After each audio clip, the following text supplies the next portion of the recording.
যারে জর কবতার ফাতেমা কান্দে কয়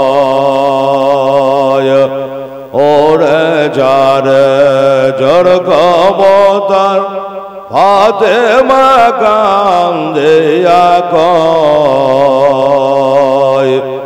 আজ বোঝে কারবালার আগুন আজ বোঝে কারবালার আগুন লেগেছে মোর কলে যায় মা ফাতেমা বসিয়া গো কান্দে এক বিভুলের বাগে যায়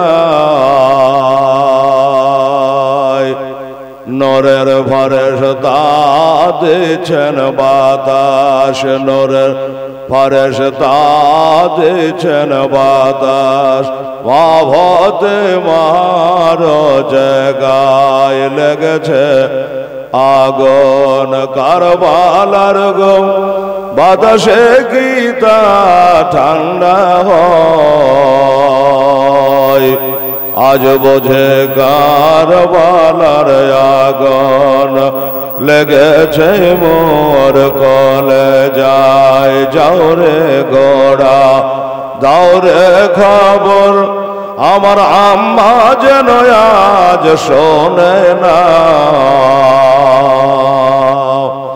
মনের দুঃখ মনে রইল মনের দুঃখ মনে রইল মদিনা যাওয়া হলো না এসরে দোল দাও রে খবর আমার হোসেন কোথায় রয় তোমার হোসেন মা শহীদ হলো তোমার হোসেন মা শহীদ হলো কারবালাতে পানে নাই সগরা কান্দে মদিনাতে সগনা কান্দে কারবালায় জয়নুল আবেদিন বন্দে হলো জয়নুল আবেদিন বন্দে হলো এজিদের জেলখানায় জয়নব কান্দে এজিদে লহর বেড়ে পড়ে নবীজি কান্দে সোনার মদিনায় আলে আসগার শহীদ হলো আলে আসগার শহীদ হলো কারবালাতে পানে নাই মহরমের 10 তারিখে কি ঘটাল পাক রব্বানা বেহেশতেতে লড়িয়ে কান্দে বেহেশতেতে লড়িয়ে কান্দে আলে আর মা ফাতেমা আল্লাহুম্মা সাল্লি আলা সাইয়্যিদিনা মাওলানা মুহাম্মাদ ওয়া আলা আলি সাইয়্যিদিনা মাওলানা মুহাম্মদ সাল্লাল্লাহু তাআলা আলাইহি ওয়াসাল্লাম বিসমিল্লাহির রহমানির রহিম সুবহানা রাব্বিকা রাব্বিল ইজ্জাতি আম্মা ইয়াসিফুন ওয়া সালামুন আলাল মুরসালিন ওয়ালহামদুলিল্লাহি রাব্বিল আলামিন। যে যেখানে আছেন দুই হাত তুলে দোয়া করুন আল্লাহুম্মা আমিন। اللهم صل على سيدنا شفيعنا حبيبنا مولانا محمد بارك وسلم صلاة وسلاما عليك يا رسول الله صلاة وسلاما عليك يا حبيب الله قال رب اشرح لي صدري ويسر لي أمري واحلل عقدة من لساني يفقهوا قولي। খোদা গো 5 রাত্রির মধ্যে আজকে প্রথম রাত্রি শুরু করছি আল্লাহ তোমার কালাম দিয়া আল্লাহ কিছু বলার তুমি দয়া করে তৌফিক দাও। আর এই মাহফিলে যারা এসেছেন যারা আসছেন যারা আসবেন আল্লাহ সকলকে জান্নাতি বলে আপনি কবুল করে নিন। আর যারা ইন্তেকাল করে গেছে আল্লাহ তাদের কবরে জান্নাতের বিছান বিছায়া দেন। রব্বানা তাকাব্বাল মিন্না ইন্নাকা আনতাস সামিউল আলিম ওয়া তুব আলাইনা ইন্নাকা আনতাত তাওয়াবুর রহিম। ওয়া সাল্লাল্লাহু তাআলা আলা খায়রি খালকিহি ওয়া আজওয়াজিহি ওয়া যুররিয়াতিহি ওয়া আহলি বাইতিহি আজমাইন বিরহমাতিকা ইয়া আরহামার রাহিমিন। আমিন সুম্মা আমিন। বাহাকে লা ইলাহা ইল্লাল্লাহু মুহাম্মাদুর রাসূলুল্লাহ। ইয়া আল্লাহুম্মা সাল্লি আলা সাইয়্যিদিনা মাওলানা মুহাম্মাদ ওয়া আলা আলি সাইয়্যিদিনা মাওলানা মুহাম্মদ সাল্লাল্লাহু তাআলা আলাইহি ওয়াসাল্লাম। বেরাদারান ইসলাম, আমার মা ও বোনেরা, সমস্ত তারিফ ও প্রশংসা আল্লাহ রাব্বুল আলামিনের জন্য, যিনি এক অদ্বিতীয়, ওয়াহদাহু লা শারীক, যিনি বিশ্বনিয়ন্তা, রুজিদাতা, পালনকর্তা, রক্ষাকর্তা। সেই মহান খোদা তাআলার কোটি কোটি তারিফ ও প্রশংসার পরে দরুদ ও সালাম অবতীর্ণ হোক সর্বশ্রেষ্ঠ পয়গম্বর, আখেরি পয়গম্বর, যিনি মা আমিনার লাল, আব্দুল্লাহর দুলাল, সারা বিশ্ব জগতের হেলাল, শাহানশাহে জি ওয়াকার, মদিনা কা তাজদার, মক্কার সরকার হুজুর আহমদ মুখতার জনাবে মুহাম্মদুর রাসূলুল্লাহ সাল্লাল্লাহু তাআলা আলাইহি ওয়াসাল্লামের প্রতি লাখো বার কোটি বার দরুদ ও সালামের নাজরানা পেশ হোক। আমরা সকলে একবার বলি আল্লাহুম্মা আমিন। আল্লাহ রাব্বু মুহাম্মাদিন সাল্লাল্লাহু আলাইহি ওয়াসাল্লামা নাহরি ইবাদ মুহাম্মাদিন সাল্লাল্লাহু আলাইহি ওয়াসাল্লামা। বাদ গুজারিশ, আজকে খুতবার পরে পরে আল্লাহর কালাম কোরআনে পাক থেকে এক মাসহুর মারুফ আয়াতে মুকাদ্দাসা তেলাওয়াত করেছি, তার তর্জমা করে কিছু আলোচনা রাখবো ইনশাআল্লাহুল আজিজ। আমার আল্লাহ পাক যদি আমাকে বলিলেন তবে আজকে যেটা তেলাওয়াত করেছি সেটা হলো আউযু বিল্লাহি মিনাশ শাইতানির রাজিম। বিসমিল্লাহির রহমানির রহিম। قل لا أسألكم عليه أجرا إلا المودة في القربى صدق الله العظيم। আল্লাহ পাক ঘোষণা করছেন যে আমার হাবিব, আপনি বলে দিন যে আমি তোমাদের কাছে কোনো বদলা চাই না, কোনো বড়গণ চাই না, শুধু চাই আমার আহলে বায়াতের প্রেম, প্রীতি, ভালোবাসা। জোরে বলেন সুবহানাল্লাহ। আর আমরা আহলে বায়াতকে সকলেই ভালোবাসি, যার কারণে বেরাদার আমরা এই জীবনী করাই এবং আমরা গাই। অনেকে দূর দারাজ থেকে এই জীবনের মহফিলে এসে হাজির হয়ে যায়। দোস্ত বুজুর্গ, তাহলে আল্লাহ তাআলা কি বলল? এ আহলে বায়াতকে মহব্বতের কথা বললেন। আমরা দেখুন মুসলমান,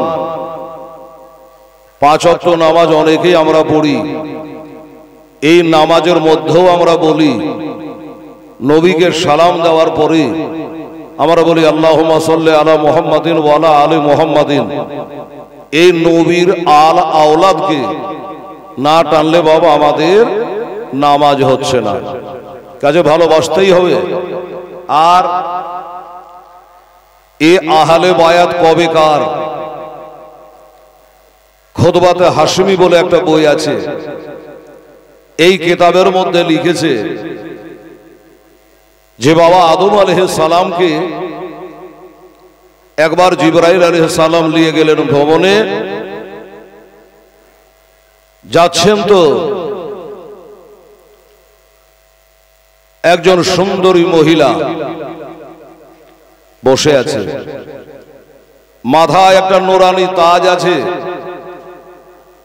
গলায় একটা মালা আছে, দুই কানে দুটো বালি আছে।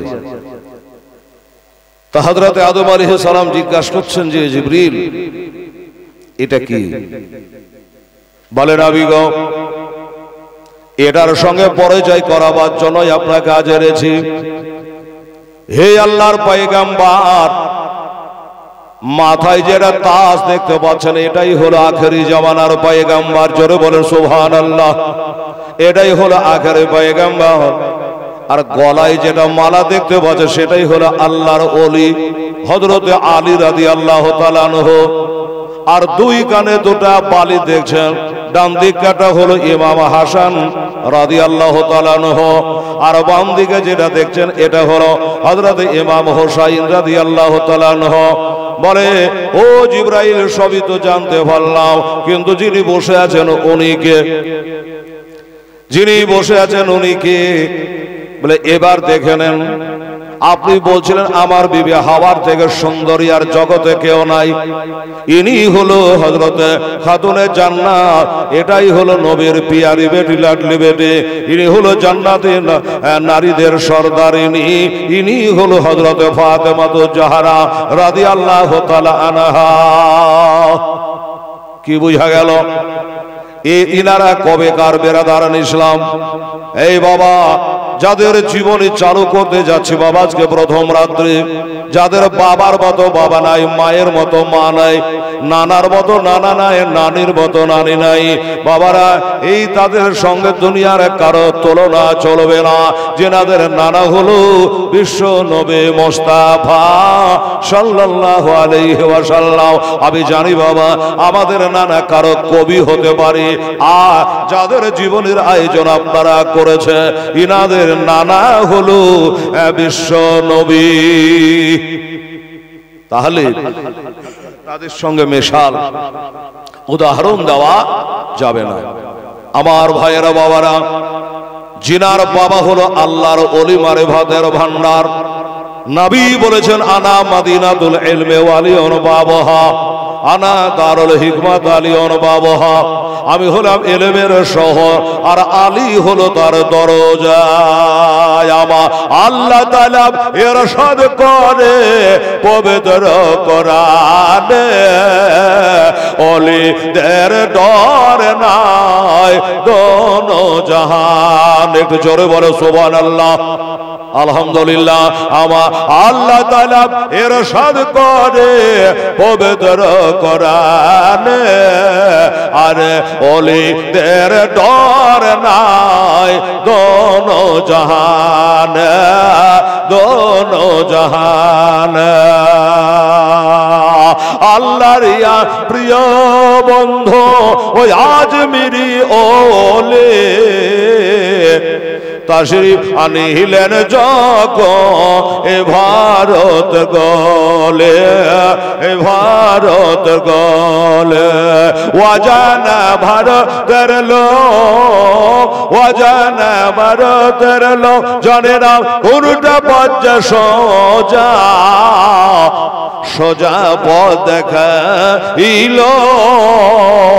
আমার আজমের খাজা, আজমের খাজা। এই ভারতের মাটি রৌশন হলো আমার খাজার আগমনে, ওলিদের ডর নাই দোনো জাহান, দোনো জাহান। আমার আল্লাহ তাআলা ইরশাদ করে পবিত্র কোরআনে, ওলিদের ডর নাই দোনো জাহান, দোনো জাহান। আল্লাহুম্মা সাল্লি মাওলানা মুহাম্মদ ওয়ালা আলে সাইয়্যিদানা ওয়ালা আলে সাইয়্যিদানা মাওলানা মুহাম্মদ সাল্লাল্লাহু আলাইহি ওয়াসাল্লাম। তো বাবা হল আল্লাহর ওলি, সারা বিশ্বের মাটিতে এমন বাবা খুঁজে পাওয়া যাবে না জিনার জন্ম হয়েছে আল্লাহর ঘর কাবা শরীফের ভিতরে। আমি জানি বাবা আমাদের কারো জন্ম হয় হাসপাতাল নার্সিংহোমে হবে বা বাড়িতে, আর এ হাসান হোসাইনের আব্বা জানের জন্ম হলো আল্লাহর ঘর পবিত্র কাবা শরীফে। একটা জগতে কেউ দেখাতে পারবে না বাবা আমার ভাইরা। মা এমন মা জগতে একটা কেউ আনতে পারবে না, এমন মা একটা দেখাতে পারবে না যে মায়ের জীবনে কোনোদিন একদিনের নামাজ কাজা হলো না, যেই মার সুরাত কেউ দেখলো না, যেই মা সমস্ত জান্নাতি মহিলাদের বাবা সরদারিনী। সুবহানাল্লাহ। তাহলে কিঞ্চিত পরিচয় দিলাম, তাদের বাবা তাদের মা তাদের নানার পরিচয় দিলাম মজার সাময়িনী কেরাম। কিন্তু বাবা যুদ্ধটা কার সঙ্গে হয়েছিল? কাফের বেদিনের সঙ্গে নয়। এই যুদ্ধ কার সঙ্গে হয়?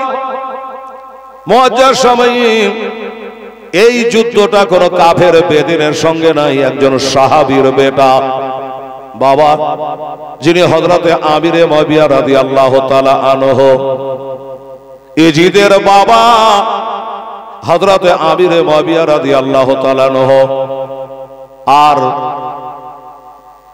জিনার দাদা হলো হযরতে আবু সুফিয়ান রাদিয়াল্লাহু তাআলা, পরে মুসলমান হয়ে গেছিলেন।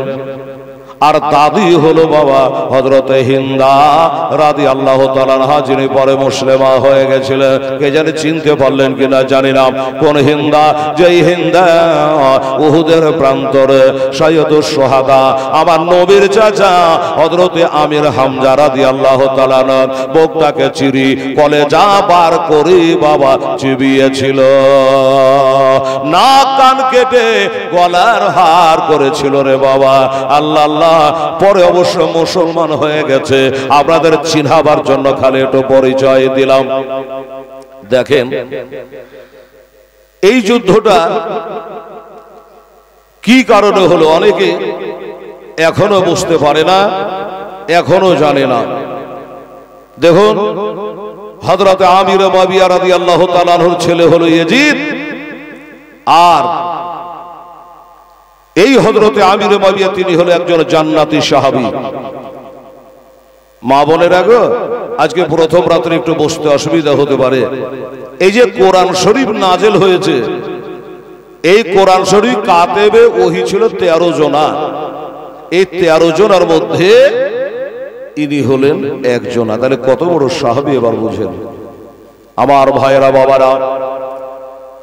যেই হযরত আমির মুআবিয়া রাদিয়াল্লাহু তাআলা আনহু নবী বলেছেন হাদু ওয়া মাহাদু ওয়াহাদু বিহিন নাস, তিনি একটা হেদায়েত প্রাপ্ত সাহাবী কাতেবে ওহী। আমার নবী বলে এই আমিরে মুআবিয়া হলো সারা বিশ্ব জগতের যত মুমিন মুসলমান রয়েছে ওই মুসলমানদের তিনি হলো মামা। সারা বিশ্ব জগতের মুমিন গণের হলো মামা। কি করে মামা? এই আমিরে মুআবিয়ার একটা বোন ছিল জানেন, এর নাম হলো বিবি উম্মে সালমা, উম্মে হাবিবা। এই উম্মে হাবিবার সঙ্গে আমার নবীর বিয়ে হয়। তো নবীর বিয়ে যে মেয়েটার সঙ্গে হয় ওটা আমাদের কে হয়? মা। নবীর বিবি আমাদের মা, আর মায়ের যেটা ভাই সেটা মামা হলো কি হলো না? বুঝে গেলেন? এই সূত্রে বলেছে বাবা কোন আমিরে মুআবিয়া এত বড় সাহাবী, এত বড় সাহাবী যার হাতে বাবা শয়তান পর্যন্ত ধরা পড়ে যায়, যার হাতে শয়তান পর্যন্ত ধরা পড়ে যায়। আপনারা বলবেন কি করে? দুই একটা কথা গেল বলি। দেখেন মানুষের শরীর ক্লান্ত থাকতে পারে, আর কিছু থাকতে পারে। একদিন তিনি শুয়ে আছেন, শয়তান এসেছে বলে হুজুর ফজরের নামাজ পড়বেন না, নামাজ পড়বেন না। যেমনি বলেছে বাবা সাথে সাথে তিনি বাবা জেগে গেছেন, চিনে নিয়েছে এ তো শয়তান আছে। যে রে শয়তান কেমন করে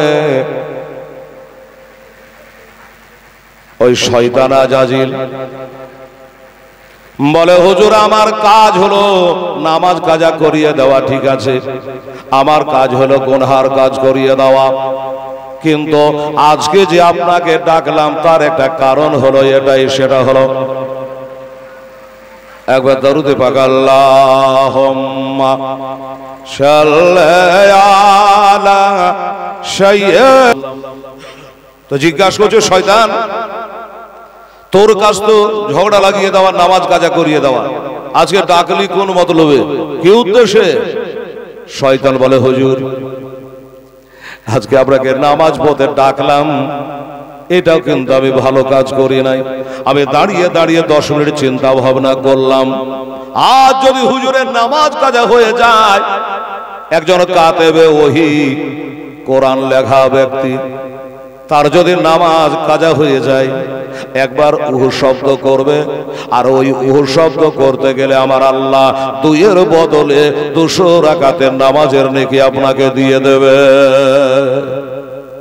আমি চিন্তা করলাম যে ডেকে দেওয়াই ভালো, আমার ডেকে দেওয়াই ভালো, তাহলে 2 রাকাত পড়বে তো 2 রাকাতের নেকি পাবে, 200 রাকাত আর পাবে না। শয়তানের কাজ কোনোদিন ভালো হয় না ও বাবা। তাই বলছিলাম, এত বড় সাহাবী, তার হাতে শয়তান পর্যন্ত বাবা ধরা পড়ে যায়। এই যে একটু ভালো করে আজকে বুঝে নেন, আমার ইমাম হাসান রাদিয়াল্লাহু তাআলা আনহু, ইনারা হলো 3 ভাই।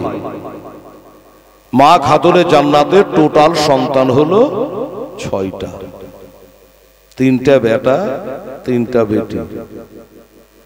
বেটা গেল হলো ইমাম হাসান রাদিয়াল্লাহু তাআলা আনহু, মেজ বেটা হযরতে হোসাইন, আর ছোট বেটার নাম ছিল মহসিন। কিন্তু ছোট বেটা যেটা মহসিন, ওটা বাচ্চাকালে ইন্তেকাল হয়ে যায়। 3টা হলো কন্যা সন্তান আমার মা ফাতেমার, 3টা কন্যা সন্তান, তাদেরও নাম রেখেছেন হযরতে জয়নব আর হযরতে কুলসুম। আর ছোট বেটিটার নাম রেখেছিল হযরতে রুকিয়া, বোনের নামে বেটির নাম রেখেছিল বাবা। কিন্তু ছোটবেলাতে বেটিটাও ইন্তেকাল করে গেছিল। ছোট বেটা এবং ছোট বেটি বাচ্চাকালে ইন্তেকাল হয়, বাকি 4টা থাকে। এই 4-এর ভিতরে 2টা বাবা, একটা গেল জহরে, একটা গেল কহরে, আমরা শুনেছি, একটা গেল বিষপানে, আর একটা হলো বাবা কারবালায় শহীদ। এই তাদের বাবা জীবনী। তারা আল্লাহ বললেন ভালোবাসো, আল্লাহ নিজেই ভালোবাসে। এই 2 সন্তান, একজন দুনিয়াতে আসেন রমজান মাসের 15 তারিখে, বড় সন্তান রমজান মাসের 15 তারিখে, আর ইমাম হুসাইন আছেন শাবান চাঁদের 5 তারিখে। মনে রাখবেন, পিটাপিটি 2 ভাই। এই 2 ভাই আমার নবীর পিয়ারা, বাপের দোলারা। এত আদরের 2 সন্তান ছিল বাবা, যে নবী নিজের বেটা অপেক্ষা এই নাতিদেরকে বাবা ভালোবাসতো। আল্লাহ ভালোবাসে ও মা বোনেরা, এত ভালোবাসা, এত ভালোবাসা রে মা, যারা কে এ দুনিয়াতে আমার আল্লাহ তাআলা জামা পায়জামা দান করেছে। কোন ফাতেমা, যেই ফাতেমাকে আমার আল্লাহ এ দুনিয়াতে বাবা জান্নাতের শাড়ি পর্যন্ত দিয়েছে বাবা, তারা আল্লাহ তাআলা তাদের কত ভালোবাসে। তাই তো আমরাও তাদের ভালোবাসি। সুবহানাল্লাহ। বাচ্চা ছেলে আস্তে আস্তে আস্তে তারা বড় হলো, আস্তে আস্তে বড় হলো। আমার হাসান হোসেন রাদিয়াল্লাহু তাআলা আনহুমা কথা বলতে শিখেছে, হাঁটতে শিখেছে। বাল্যকালে 2-1টা ঘটনা বলি বাবা। প্রথম দিন আছে, দনর সন্তান এসে মায়ের কাছে আবদার করেছিল একদিন বাবা, যে মা আজকে গোটায় মদিনা শরীফে আনন্দ আত্মহারা কেন? বলে আজকে ঈদের চাঁদ দেখা গেছে মা, কাল ঈদের নামাজ হবে। হবে তো হবে, তা কি হলো? বলে মা গো আমাদেরকে নতুন পোশাক হইবে না, ঈদ মানে খুশি, আমাদেরকে নতুন পোশাক হবে না। মা খাতুনে জান্নাত বলে সোনামণি ওরে আমার বেটারা, আমি তোর মা তোকে কথা দিলাম যা তোদেরও জামা পায়জামা হবে। দোনো ছেলে বলেছিল মা গো জামা পায়জামা তো হবে মা, এখন তো সন্ধ্যা লেগে গেছে, রাত্রি হয়ে গেছে, এখনো কাপড় কিনা হলো না, এখনো দর্জির বাড়ি গেল না, এখনো কাটা সেলাই করা হলো না, সকালে ঈদের নামাজ হবে, কেমন করে পড়ে যাব মা? মা এমন একটা কথা বলে জগতের মার বলার ক্ষমতা নাই রে বাবা। কি বললো? বলে বেটা এটা নিয়ে তোরাকে ভাবতে হবে না, তোদের দর্জি হলো আলাদা। সুবহানাল্লাহ। দুনিয়া লোকের দর্জি হবে আলাদা, তোদের দর্জি হলো আলাদা। যখন বলেছে বাবা, দুই ছেলে আনন্দ যে মা কখনো বেটাদের ঠকাবে না, নিশ্চয় আমার আম্মা জান আমাদের মিথ্যা কথা বলবে না, চালাকি করবে না। বাবা গো আমার মা বোনেরা এবার ছেলেরা আপন ঘরে, আর মা সারা রাত্রে আল্লাহর কাছে সেজদায় পড়ে বাবা কান্না করি, আল্লাহর কাছে কান্না করে। আল্লাহ আমার আদরের দইলাল হাসান হোসেনকে আমি কথা দিয়েছি, মাওলা গো একমাত্র তোমার উপর ভরসা করে কথা দিয়েছে গো আল্লাহ রব্বুল আলামিন। খাতুনে জান্নাতের দোয়া আল্লাহর দরবারে কবুল হয়ে গেছে বাবা। একবারে সাত সকালে দরজায় কে জানে এসে হাজির হয়ে গেছে, দরজায় খটখটাচ্ছে। মা ফাতিমা বলে এত সকালে কি আসলো দরজায়? দেখি তো। গেলেন, কে আছে ভাই? কারে চাই? তুমি কি? উত্তরটা দিলে আমি হলাম হাসান হোসেনের দর্জি। জোরে বলে সুবহানাল্লাহ। হাসান হোসেনের দর্জি এটা প্যাকেট দিয়ে বাবা উনি তো চলে গেল খাতুনে জান্নাত। ওই প্যাকেট খুলে যদি দেখছেন বাবা গো, যেন দুইটা জামা পায়জামার সেট ভরা।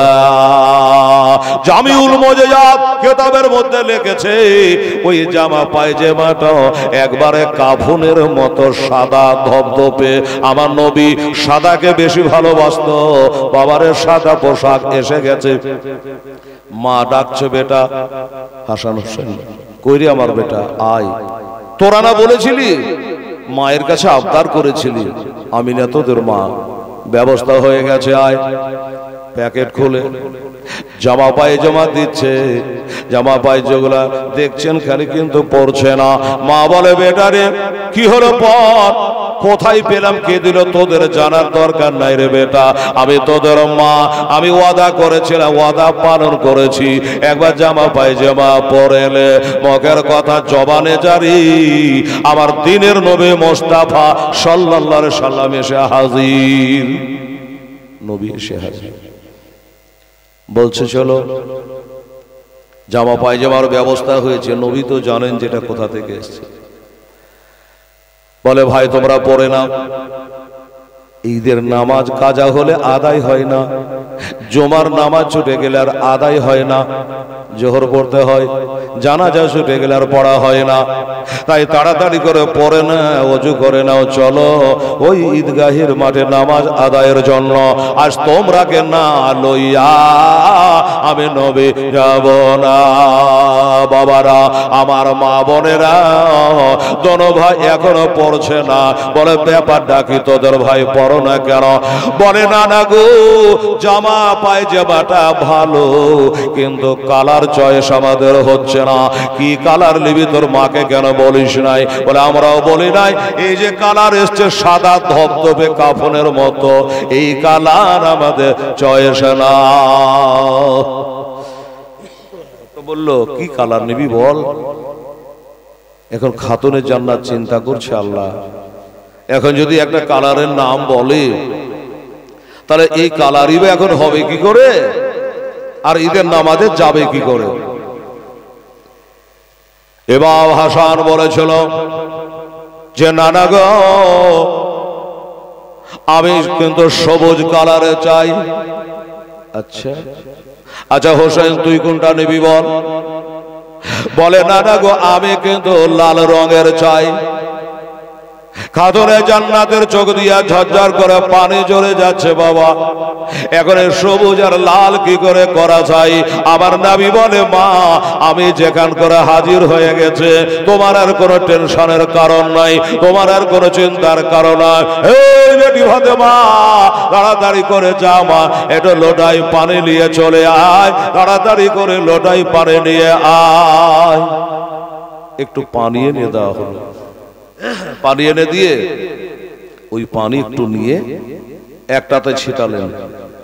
আল্লাহর কসম বাবা, পানি ছিটাতে দেরি, সবুজ কালার হতে আর দেরি নাই। জোরে বলেন সুবহানাল্লাহ। আর একটাতে বাবা ওই বোতলের পানি, ওই হাত ওই টাইপে আবার যেমন ছিটিয়ে দেওয়া, অমনি জানে বাবা লাল হয়ে গেল। কিন্তু আমার নবী তো জানে এদের মুখ থেকে এই ভাষাটা কেন বের হলো, লাল আর সবুজ কেন চাইলো, এটা আমার নবীর জানতে বাকি নেই।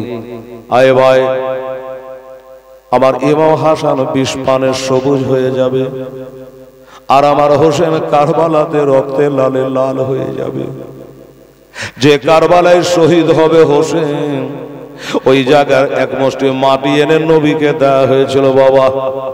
নবী জানেন জন্মের সাথে সাথে মৃত্যুর খবর হয়ে গেছে রে বাবা। ওই মাটিগুলা এনে আমার নবীকে দিয়েছেন আল্লাহর ফেরেশতা। বলে নবী গো, এই মাটিগুলা নেন। আমার নবী বলে ফেরেশতা, এই মাটিগুলা কোথাকার মাটি? বলল আপনার আদরে দোলাল নাতি হোসাইনকে যে জায়গায় শহীদ করবে, ইরাক দেশের কারবালায়, ওই জায়গার মাটি এনেছি। আমার নবীর চোখ দিয়ে 2 ফোঁটা পানি ঝরে গেল বাবা। আরে আমার আদরের দোলাল হোসেন ওই কারবালাতে শহীদ হবে রে। আমার মা বোনেরা ওই মাটিগুলা নিয়ে আমার নবীর বিবি হযরত উম্মে সালমাকে ডেকে বলে, এই বিবি উম্মে সালমা, এই মাটিগুলা নাও আর একটা সাদা বোতলের মধ্যে ভরে রাখো। বলে নবী গো, এই মাটি গোলা কোথাকার মাটি? বোতলে ভরে রাখবো। বলল এটা হলো ওই জায়গার মাটি যেখান করে আবার হোসেনকে শহীদ করবি, যেখান করে আবার শহীদ আমার হোসেনকে গরু জবাইয়ের মতো করে শহীদ করবে সীমা। ওই জায়গার মাটি আল্লাহর নূরের ফেরেশতা দিয়ে গেল। বলল হুজুর, মাটিগুলা বোতলে ভরে কি করব? বলে রেখে দাও, সে সময়তে আমি থাকবো না, আমার কোনো বিবিও থাকবে না, একমাত্র তুমি থাকবা। ওটা 61 হিজরি হবে। এই বিবি উম্মে সালমা, ওই মাটিটা তুমি দেখবা যেদিন রক্তের আকার ধারণ করেছে, মাটিগুলা রক্ত হয়ে গেছে, লালে লাল হয়ে গেছে, সেদিন জানিও আমার হোসেন কারবালায় শহীদ হয়ে গেছে। জানে বাবা, তাই নবীর চোখ থেকে 2 ফোঁটা ঈদের দিন খুশির দিনে পানি পড়ে গেল। এর মুখ দিয়ে লাল কেন বার হলো? যাই হোক বাবা, এই জান্নাতি পোশাক আমার নবী জিজ্ঞাসা করে ফাতেমা, এই আমার মা, বেটি রে, এই পোশাক তুমি কোথায় পেলে মা? কে তোমাকে দিয়ে গেল? বলে আব্বা জানি না, আব্বা তার চিনি না। আমি জিজ্ঞাসা করলাম আপনি কে? উনি একটাই কথা বলল, আমি হলো হাসান হোসাইনের দরজে, আমি হাসান হোসাইনের দরজি। আমার নবী বলেছিল মা, ওটা আসলে দরজি নয়, ওটা হলো জিবরাইল ফেরেশতা। জোরে বলেন সুবহানাল্লাহ। এটা হলো জিবরাইল ফেরেশতা।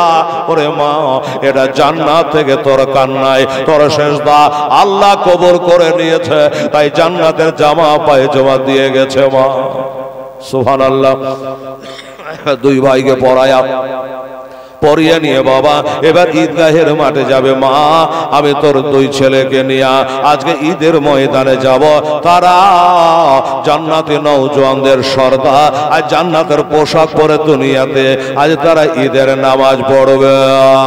দুই নাতিকে আদর করে বাবা ঘাড়ে উঠায় নিয়া আমার নবী খুশিতে আনন্দ জানাত তোহারা জান্নাতে নওজওয়ানদের বাদশাদের ঘাড়ে করে নিয়া জান্নাতের মালিক বাবা চলে যায়। দুই কাঁধেতে বসে আছে আমার হোসেন হাসান, ধীরে ধীরে চলেন নাবে ঈদগাহর ময়দান, ধীরে ধীরে চলে নাবে ঈদগাহর ময়দান।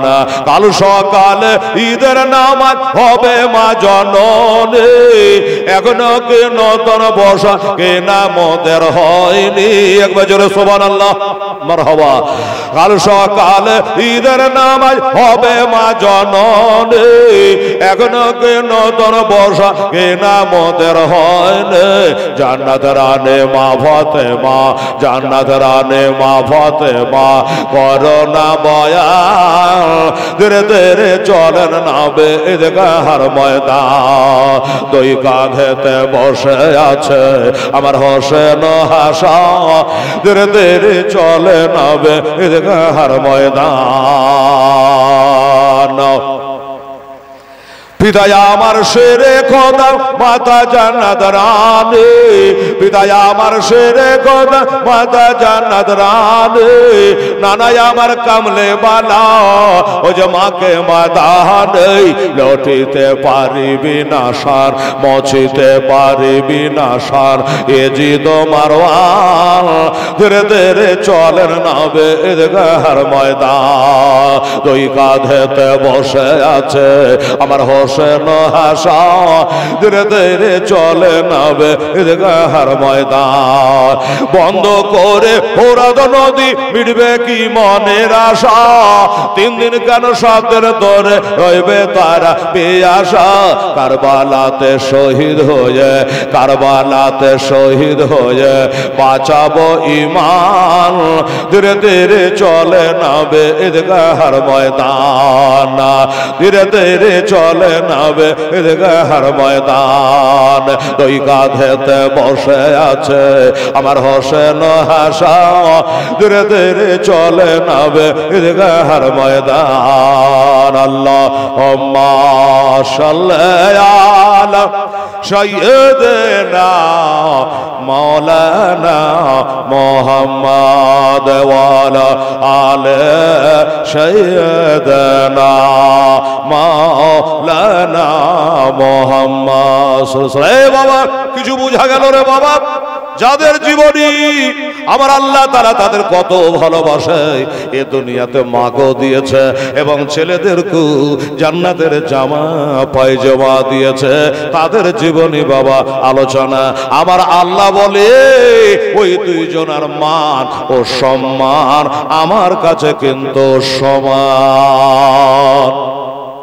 দু ভাই, তাদের মানুষ সম্মান আমাদের কাছে সমান। একটা ঘটনা বলি, দেখেন বাচ্চা কালে দুই ভাই, ওহ এত মহব্বত। আজ আমাদের ভাই ভাই মিল নেই, বাপ বেটায় মিল নেই, স্বামী স্ত্রীতে মিল নেই, হ্যাঁ না? তো এ দুই ভাই বাল্যকালে একবার তারা সিলেট ভর্তি করে লিখেছিল, ছোট্ট ছোট্ট ছেলে লিখে নিয়ে বলছে এ চল এই লেখাটা একটু মায়ের কাছে নিয়ে যাই। কেন? তোরটা ভালো না আমারটা ভালো, মা বলে দেবে। দেখেন আল্লাহর কাছে দুজনের মান হলো সমান। আচ্ছা ঠিক আছে চল। মা গো মা, ও আমার মা, আমরা দুই ভাই লিখেছি, একটু বলে দাও মা কার কোনটা কেমন ভালো হয়েছে, কারটা ভালো হয়েছে কারটা মন্দ হয়েছে। মা একবার দেখে নিয়ে চিন্তায় চিন্তিতা, হাই রে আমার সোনামণি, কলিজার পাড়া নয়নের তারা, দুটাই হলো আমার বেটা, আমি কারটা ভালো বলবো কারটা মন্দ বলবো। উনি বলে এক কাম কর বেটা, এটা নিয়ে তোর আব্বা হুজুরের কাছে চলে যায়। তোর আব্বাকে আমার নবী বলেছে এলেম শহরের দরজা। আমি জানি বাবা তোর আব্বার কাছে গেলে পারি ফায়সালা খুব তাড়াতাড়ি হয়ে যাবে। আমার মা বোনেরা গো খাতাটা নিয়ে দৌড়াচ্ছে আব্বা জানের কাছে, আব্বা হুজুর মা পাঠিয়েছে, একটু দেখে দাও আমার লেখাটা ভালো না আমার ভাইয়ের লেখাটা ভালো হয়েছে, কারটা ভালো কারটা মন্দ। বাবা গো, যিনি হলো বাবুল এলে, যার দরজা থেকে কোনোদিন কেউ নৈরাশা হয়ে ফিরে না, এই আল্লাহর ওলির দরবার থেকে কেউ কোনোদিন নৈরাশা হয়ে ঘুরে না।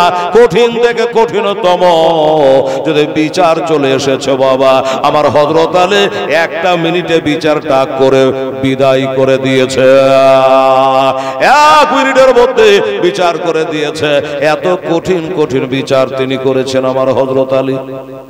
একটা ঘটনা বলি, এই যে আমার মা বোনেরা আছে খুবই ভালো, ওই কালে 2 জন মহিলা ঝগড়া করছে।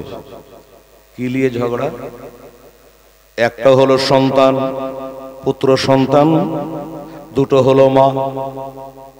এ মেয়েটা বলছে বেটা আমার, এ মেয়েটা বলছে এটা আমার। আচ্ছা হ্যাঁ গো মা বোনেরা, দুজনের কোনদিন হয়? একটা বাচ্চা দুজনের পেটে থাকতে পারে? একটা তো মিথ্যাবাদী অবশ্যই আছে, ঠিক না? একটা মিথ্যাবাদী হবে। ঝগড়া চালু হয়ে গেছে। বললে দেখ বহিন ঝগড়া করিস না, আল্লাহকে একদিন হিসাব দেওয়া লাগবে, কবর একদিন যাওয়া লাগবে। চল একটা কাজ করি, ওই হাসান হোসেনের আব্বা হুজুরের কাছে যাই, হযরত আলীর দরবারে যাই, উনি যেটা ফায়সালা করে দিবি ওইটা আমরা মেনে নেব। ঠিক আছে, গেলেন। 2 মহিলাই বলছে হুজুর আমাদের একটু ফায়সালাটা করে দেন। আচ্ছা কি ফায়সালা রে মা? মারে কি ফায়সালা একবার বল। বলে হুজুর এই দেখেন সন্তান হলো একটা, মা হলো 2টা, এ মেয়েটা বলছে আমার আর এ মেয়েটা বলছে আমার, এর ফায়সালা কি করে করবে বলেন তো? দুজনাই দাবিদার। আমার হযরত আলী বলে এক কাম কর, এরে আব্দুর রহমান আমার এই ঘরে থেকে তলোয়ারটা লিয়ে আয়, তলোয়ারটা লিয়ে আয়। মেয়েটা চিন্তায় পড়লো, কোন মেয়েটা? যে মেয়েটা আসল মা। তলোয়ার কি করবে রে বাবু? বিচার করলে খাতা লাগে, কলম লাগে, আর কিছু লাগে, কিন্তু বলছে তলোয়ার লিয়ে আয়। তলোয়ার তো নিয়ে চলে আসলো। এলেন হুজুর, তলোয়ার নেন। বলে এক কাম কর, দুজনাই যখন বলছে আমার, তো কাকে বেয়ার করবি আর কাকে খুশি করবি, ওটাকে হাফ হাফ করে কেটে দুজনার কোলে দিয়ে দে, লিয়া লাভ হবে। হাফ হাফ করে কেটে দুজনার কোলে দিয়ে দে। যে মেয়েটা নকল, ওই মেয়েটা বলে যেটা পাবো ওটাই নেবো, যেখানটা পাবো ওখানটাই নেবো। এ জানছে আমাকে 10 মাস পেটে বহিতে হয় না, যেটা পাই সেটাই লাভ। আর যে দরদিনী মা, আসল মা, ওই মা জোড় হাত করে দাঁড়িয়ে গেল, হুজুর এ কাজ করবেন না, জবাই করবেন না, 2টা করবেন না, কাটতে হবে না। এ সন্তানটা আমার না ওই মেয়েটারই আছে, ওনাকে গোটা দিয়ে দেন হুজুর। আর এ মেয়েটা বলছে আপনার বিচার আমি মেনে নেব, আধখান পেলে আমি আধখানে নিব। অমনি ধরা পড়ে গেল। এবার বাবা আমার সাথে কথা বলে তলোয়ার ঘরে রেখে আয়, তলোয়ার ঘরে রেখে চলে আয়। বিচার হয়ে গেছে। এটা হলো আসল মা, এটা হলো নকল। আসল মা কখনো সন্তানকে তলোয়ার দিয়ে কাটার অনুমতি দেবে না। বিচার হয়ে গেল, নকল ধরা পড়ে গেল। তাহলে বলুন বাবা, এত বড় বড় কড়া কড়া বিচার করেছেন আমার আল্লাহর ওলি হযরতে আলী রাদিয়াল্লাহু তাআলা আনহু।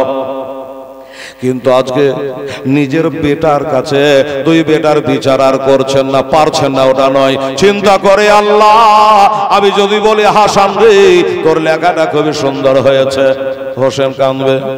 আর যদি বলি বেটা হোসেন তোরটা সুন্দর হয়েছে, হোসেন তোরটা ভালো হয় নাই, তাহলে আমার হোসেন কাঁদবে।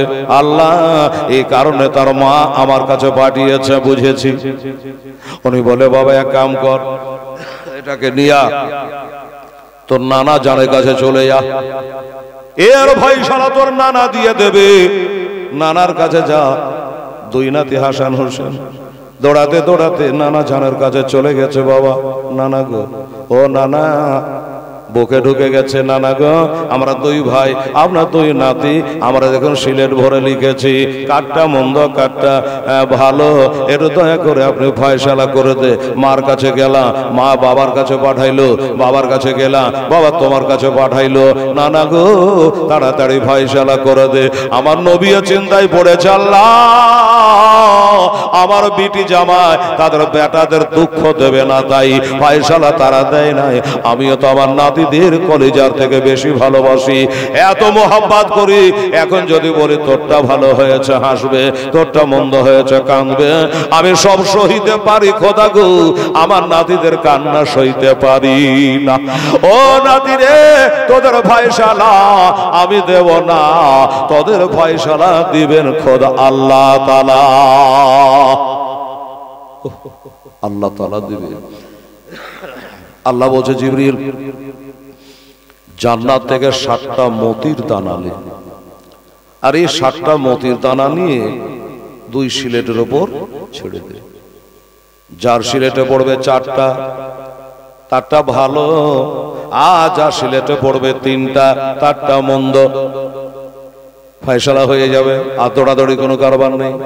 আচ্ছা ঠিক আছে, আল্লাহর ফেরেশতা জিবরাইল সাল্লাল্লাহু উনি জান্নাত থেকে 7টা মতির দানা নিয়েছে। বাবা, নিয়ে আসার পরে 2 সিলেটে যখন ছেড়ে দেওয়া, দেখছে বাবা একটাই 3টা আর একটাই 4টা পড়ার কথা, কিন্তু কোনে দেখছেন বাবা দুটাতেই সমান সমান, দুটাই সমান সমান। জিবরাইল চিন্তায় পড়ে গেল, ব্যাপার কি, আমি তো কোনে 7টা আনলাম, 8টা হলো কি করে, কে বানাইলো?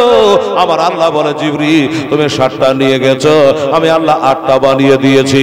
একটা কথা জেনে রাখো, আমার হাসান হোসাইনকে আমি ছোট করতে পারবো না, আমার কাছে দুজনের মান হলো সমান। দাও না দয়াল মোরে, দাও না দুটা দানা, আমিও রেহে যাব মক্কা মদিনা। এটা জোরে বলো সুবহানাল্লাহ। মক্কা মদিনা দাও না দয়াল মোরে, দাও না দুটা দানা, আমি ও রেহে যাব সোনার মদিনা, সোনার মদিনা। রহমান নামে কিরে তোর দয়া নাই, তোর নামে করতে দোয়ায় আমি পড়ে হলাম ছাই। খোদা ওই নবীর প্রেমে আমার পাগল করে দেও না, আমি ও ইয়া যাব ওই মক্কা মদিনা, মক্কা মদিনা।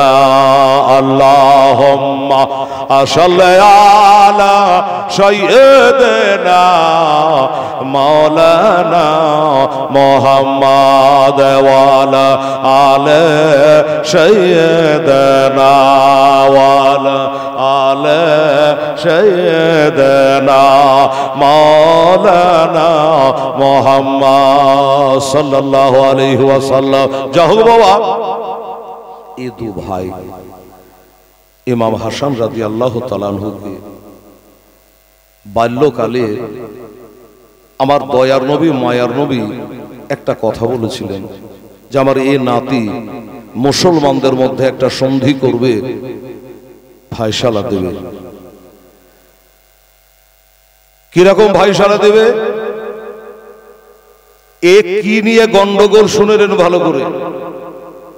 ইমাম হাসান রাদিয়াল্লাহু তাআলা আনহু ওনার আব্বাজান যখন শহীদ হয়ে গেল, তখন ইমাম হাসান রাদিয়াল্লাহু তাআলা আনহু মসনাদে বসলেন, বাদশাহীর গদিতে তিনি বসলেন। এ সময় একটা দ্বিমত হয়েছিল। মুলকে শাম থেকে হযরতে আমির মুআবিয়া রাদিয়াল্লাহু তাআলা আনহু আসলেন। 6 মাস মতো বাদশাহী চালানোর পরে ইমাম হাসান রাদিয়াল্লাহু তাআলা আনহু এই আমির মুআবিয়াকে বাদশাহী দিয়েছিলেন কয়েকটা কথা শর্ত করে। কি? হে কুফাবাসী মুলকে দামেস্কবাসী শোনো, এই হযরতে আমিরে মুআবিয়া যতদিন বেঁচে থাকবে ততদিন তিনি বাদশাহ থাকবে, আর ওনার ইন্তেকালের পরে আমি বাদশাহ হব যদি বেঁচে থাকি। 2 নাম্বার শর্ত হলো, আমার বাবা হযরত আলীকে শহীদ করেছিল যারা, এই ব্যাপারে আর ধর পাকড়াও করতে হবে না, ঝামেলা আর বাড়াতে হবে না। নাম্বার 3, আর আমাদের সালানা 1 লক্ষ টাকা করে পাঠাতে হবে।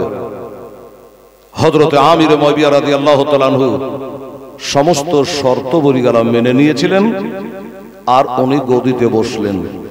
সেটা 39 হিজরি ছিল। তারপরে 10 বছর যখন তার বাদশাহী হলো, ইমাম হাসান যে আমির মুআবিয়াকে বাদশাহী দিলেন, এটা কিন্তু কিছু লোকে পছন্দ করলো না। এই তখন থেকে একটা দ্বিমত সৃষ্টি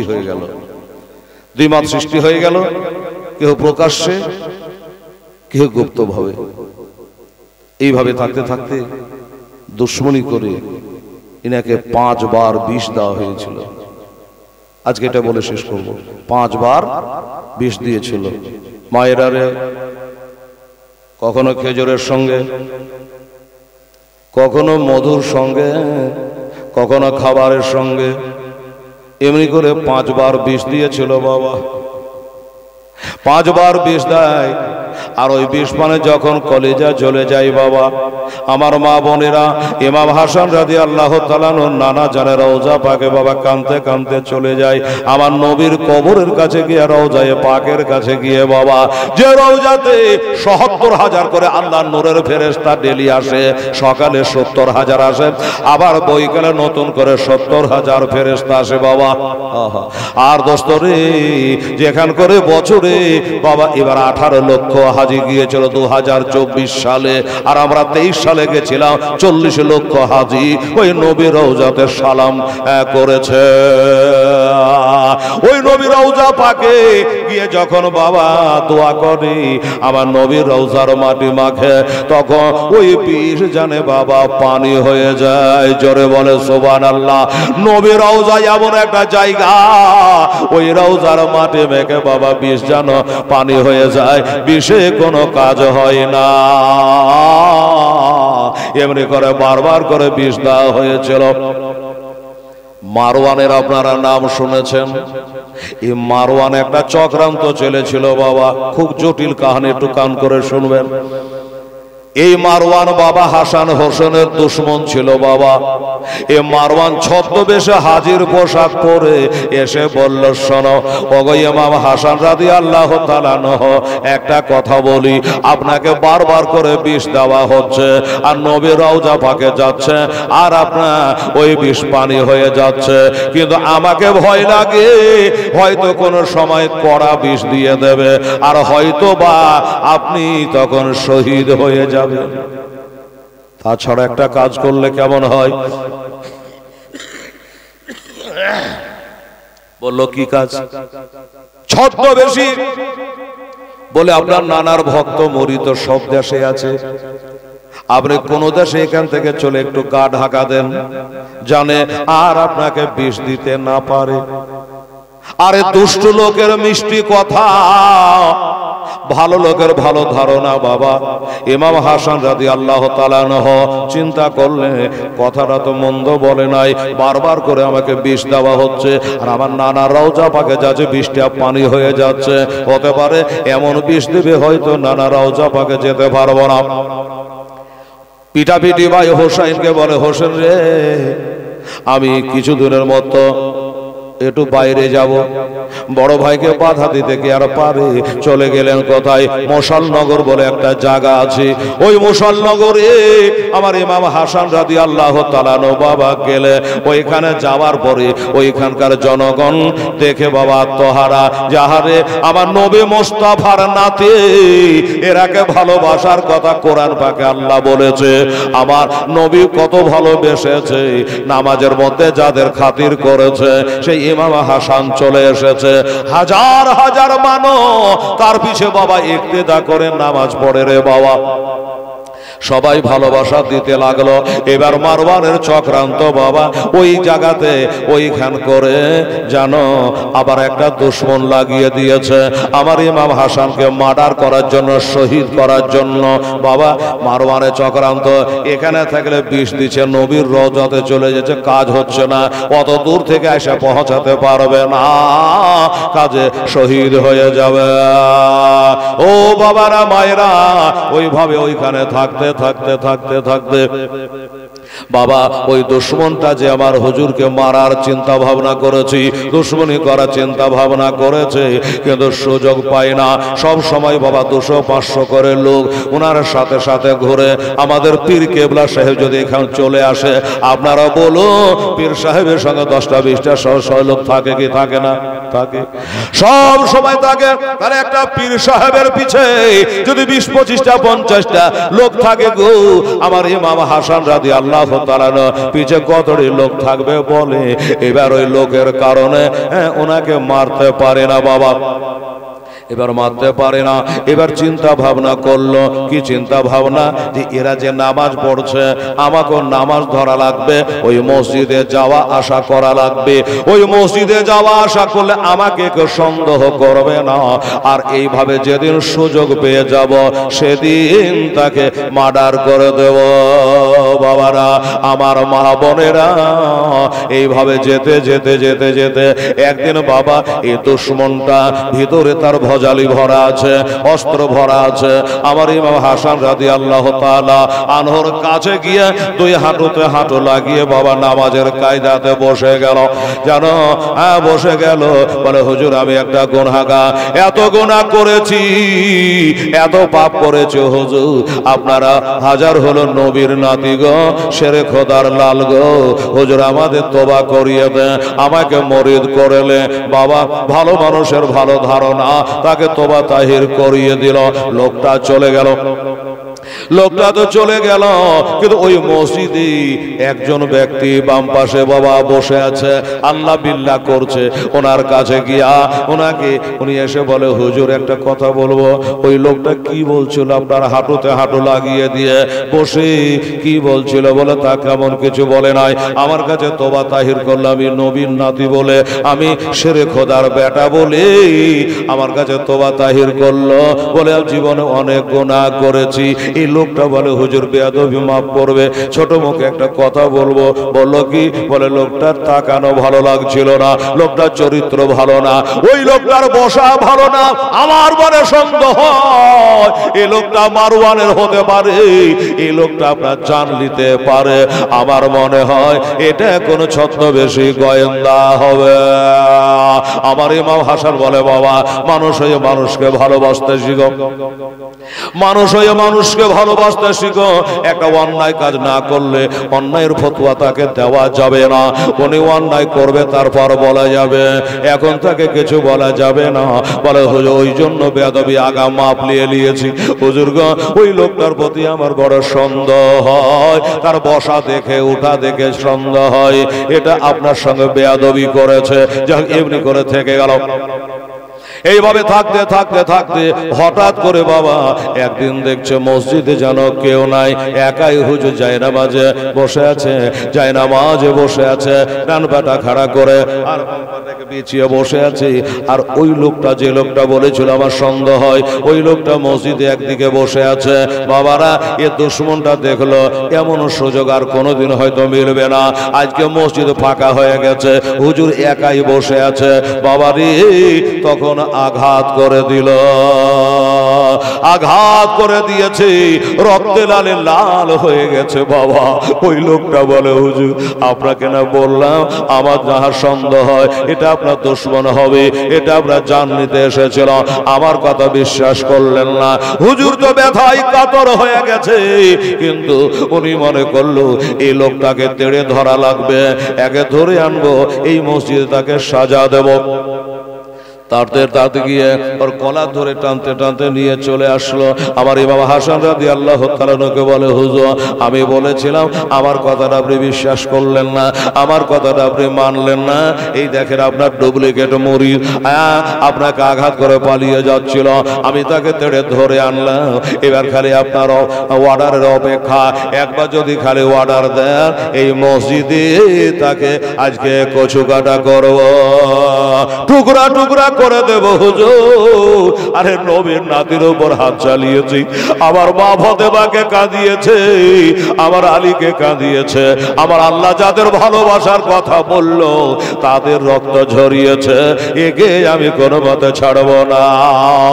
ইমাম হাসান বলে, বাবা শোনো, এটা হলো আল্লাহর ঘর, আল্লাহর ঘরে কাটাকাটি করতে নেই, আল্লাহর ঘরে মারামারি করতে নেই, আল্লাহর ঘরে রক্তর নদী বহাতে নেই বাবা, এখানে আবজ ঝাটন ফেলাতে হয় না, এটা হলো আল্লাহর ঘর। বলে জানছি হুজুর আল্লাহর ঘর, আমি জানি এটা আল্লাহর ঘর, কিন্তু আপনাকে যে আল্লাহর ঘরে মারল বলে মারতে পারে? আমার নবীকে তো তায়েফবাসী মেরেছিল, আমার নানা জানকে তায়েফবাসীরা মেরেছিল, রক্তে লালে লাল করে দিয়েছিল, নবী আমার হাঁটতে পারছিলেন না, রক্তে লালে লাল হয়েছিল।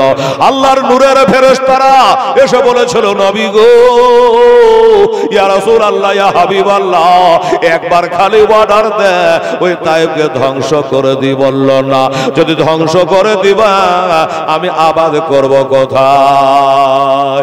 আমার নানা ক্ষমা করে দিয়েছে, শোনো ওকে ছেড়ে দাও ভাই, বাবা ছেড়ে দাও, আঘাত করতে হবে না, হ্যাঁ কতল করতে হবে না, কত নবীর নাতি নয়, আমি যে নবীর নাতি, আমার যতটা জ্ঞান আছে তার কি ততটা আছে? নিশ্চয় নাই। যদি জ্ঞান থাকতো আল্লাহর ঘরে কখনো আঘাত করতো না, আল্লাহর ঘরে কষ্ট দিত না। যাও ছেড়ে দাও। লোকটাকে ছেড়ে দেওয়া হলো। এই মুসলমান, ওকে তো ছেড়ে দেওয়া হলো, এবার আফসোস করতে করতে সে ব্যক্তি চলে গেল, ওনাকে ওখান থেকে তুলে নিয়ে একটা ভক্তর বাড়ি, মুরিদের বাড়ি নিয়ে বিছানা করে দেওয়া হলো। ব্যথায় জানেন গোটা শরীর কাতর হয়ে গেছে বাবা, রাত্রে ঘুম হয় না, দানা পানি খেতে পারে না, বাড়ির মানুষগুলা সেবা করে, দেখভাল করে, নবীর নাতি হিসাবে, মা ফাতেমার বেটা হিসাবে তার দেখভাল করে। হুজুর যেমন ব্যথায় কাতর হয়ে গেছে, ঘুমায় না, বাড়ির মানুষও বাবা ঘুমায় না। জানি না বাবা, একজন বাবা রুগী যদি বাড়তে থাকে, ওই রুগীর সেবা করতে গিয়া যারা থাকে তারাও বাবা রোগী হইয়া যায়। সুবহানাল্লাহ। এইভাবে থাকতে থাকতে থাকতে কিছুদিন থাকার পর হঠাৎ করে একদিন গভীর রাতে, ঠিক যেন তাহাজ্জুদের টাইমে, দুনিয়ার মানুষ যখন ঘুমিয়ে যায়, ওই বাবা ওই সময়তে যেন আমার বড় ইমাম হাসান রাদিয়াল্লাহু তাআলা আনহুর জানে চোখটা লেগে গেছে, যেন একটু ঘুম চলে এসেছে। বাড়ির মানুষগুলো মনে করলো আজকে হুজুরের ব্যথা মনে হয় কমেছে, যার জন্য আজকে একটু ঘুমিয়ে পড়েছে। আমরাও ঘুমিয়ে যাই, আমরাও ঘুমিয়ে যাই, এরা ঘুমিয়ে গেছে। ওই ঘুমের ঘরে বাবা আমার ইমাম হাসান রাদিয়াল্লাহু তাআলা একটু ঘুমানোর পর হঠাৎ করে যেন ওই রাতে, ওই গভীর রাতে মা বলে যেন বাবা কান্না করে উঠলো। মা মা মা করে যেন গোটা ঘরের মধ্যে তল্লাশ করে। ও বাবা, তার কান্নাই বাড়ির মানুষগুলা জেগে গেছে, বলে হুজুর কি ব্যাপার, আপনি এত রাতে মা বলে কেন কান্না করে? বলে আর বড় না, আমি এখন এ স্বপ্ন যোগে দেখলাম আমার মা যেন মদিনা ওই জান্নাতুল বাকি হাসে কাউকাবের বাগান থেকে আমার মা যেন আমার ঘরে এসেছিল, আমার ঘরে এসেছিল। আমাকে বলে, হাসান রে, তোর ব্যথায় আমি কাতর হয়ে গেছি রে বেটা, আমি মদিনার কবরে থাকতে পারলাম না।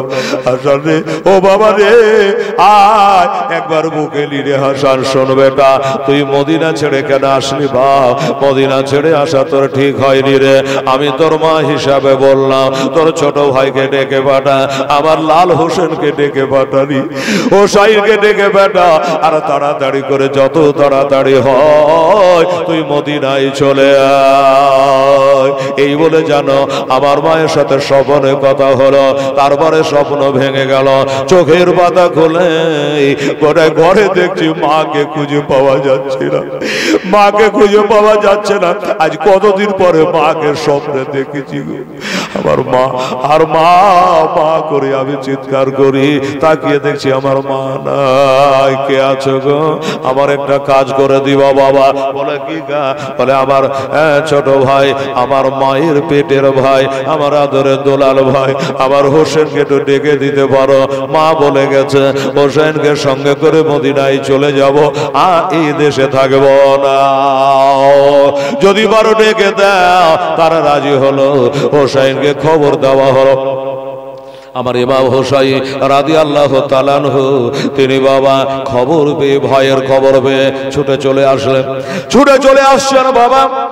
আসার পরে ভাইয়ের সাথে কথা কইল, হোসেন রে হোসেন, আমি স্বপ্ন যোগে মাকে দেখেছিলাম নি, কতদিন পরে আজ মায়ের সাথে আমার দেখা হলো। আমি জানি বাবা এখানে অনেকে মা হারা আছেন, বাবা হারা আছে, স্বামী হারা আছে। রাত্রিবেলাতে স্বপ্ন যোগে যদি মাকে একবার দেখেলে ওই রাতে জানে চোখের ঘুম বাবা হারিয়ে যাবে। ও মুসলমানেরা, আমার মায়েরা বোনেরা, বলল হোসেন রে আমার মা আমাকে ওসিয়ত করে গেছি, বলে গেছে আমাকে একটু সাথে করে মদিনায় নিয়ে চল। হোসাইনের সঙ্গে মদিনায় রওনা দিলেন।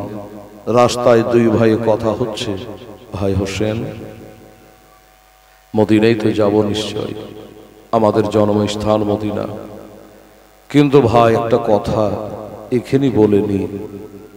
বলল কি কথা? বলে আমি কদিন আছি জানি না, যে কদিন বাঁচবো আমি একটু আমার নানার রওজা পাকে থাকতে চাই। হোসেন বলে এটা আবার বলার কথা? আরে নানার রওজাতে নাতি থাকবে, বাধা দেওয়ার দুনিয়াতে কে আছে? ঠিক আছে তাই করবেন, চলেন। আমার ভাইয়েরা, বাবারা, মা বোনেরা, এবার নিয়ে যাওয়া হলো বাবা আমার নবীর রওজা পাকের চালির পাশে, ওনাকে রেখে দেওয়া হলো। কয়েকদিন থাকার পর মজ্জার সবাই নেকেরা, কয়েকদিন থাকার পরে আমার হোসেন বলে ভাইয়া অনেকদিন তো থাকলেন, একটু দয়া করে বাড়ি চলে। হ্যাঁ বাড়িতে থাকবে। বললো হোসেন রে আমি বাড়িতে থাকবো ঠিকই, কিন্তু একটা কথা আর বলিস, আমি যে কদিন দুনিয়াতে বাঁচবো আমি তোর ঘরখানে থাকতে চাই। কেন? কোনো কথা নয়, আমি তোর ঘরে থাকতে চাই। বল তোর মতামত কি? বলে আমার ভাগ্য ছাড়া ভাগ্য নাই, আমার বড় ভাই বাপতুল্য ভাই আমার ঘরখানে থাকবি, আমার কোনো আপত্তি না। নিয়ে তো গেলেন। এইভাবে দেখভাল করে বিবি সাহেবারা, ভাই ভগ্ন সবাই দেখভাল করে। একদিন কাশেমের মা হাসেন বানু বলল এত কিছু করে স্বামী যেন এখনো সুস্থ হয়ে উঠতে পারলো না, আজকে আমি বাড়িতে থাকবো না। বাবা অন্যরাকে বলে দিল শোনো আজকে রাতের বেলায় আমি বাড়িতে থাকবো না, আজকে গোটা রাত্রি আমার নবীর রওজা পাকে জালির কাছে দাঁড়িয়ে দোয়া করব, আমার স্বামীর জন্য আল্লাহর কাছে দোয়া করব। তোমরা একটু দেখভাল করবা, আমাদের দুশ্মনের তো কম নাই, কেউ যেন কিছু দুশ্মনী করে না দেই গো, আমাদের স্বামীকে যেন কেউ কেড়ে না নাই গো। আচ্ছা ঠিক আছে। এশার নামাজ পড়ে আমার আবুল কাসেমের আম্মা যা বড় বিবি হাসেন বানু তিনি বাবা নবীর রওজার ধরে দাঁড়ায়া স্বামীর জন্য বাবা দোয়া করছে। আবার নবী বলেছে দোয়া ও মুখর ইবাদত, ইবাদতের মগজ হলো দোয়া। সারা রাত্রি ধরে দোয়া করছে বাবা, সারা রাত্রি ধরে দোয়া করতে করতে বাবা এদিকে ইমাম হাসান রাদিয়াল্লাহু তাআলা আনহু সেদিন রাতে একটু যেন শুয়ে গেছে, ঘুম চলে এসেছে। আবার যেমন ঘুম এসেছে উনি জানছে না এটাই আমার জীবনের শেষ ঘুম, আবার জীবনের এটা শেষ ঘুম। বাবা অনেকে গেলেন জানাজা ফুলের মাটি দিয়ে আসে গেছে, বলুন তো এই মানুষটা কালকে আপনাদের দেবীপুরে ছিল কি ছিল না? ছিল। ওকে ভাবতে পেরেছিল তার ছেলে মেয়েরা কালকে আব্বা থাকবে না, কালকে আব্বা থাকবে না, কবরে থাকবি, ওই বাগানে পড়ে থাকবে। কেউ কি ভাবতে পেরেছিল? পারে নাই। বাবা গো, এই হলো মানুষের জিন্দেগি। ও মুসলমানেরা, এখন আছে তখন নাই, আজকে আছে কালকে নাই। এখনই দমটা বন্ধ হলে বাবা ওই তখন মোটামুটি 5টা পৌনে 5টা বাজে আসর পরে ইন্তেকাল হলো।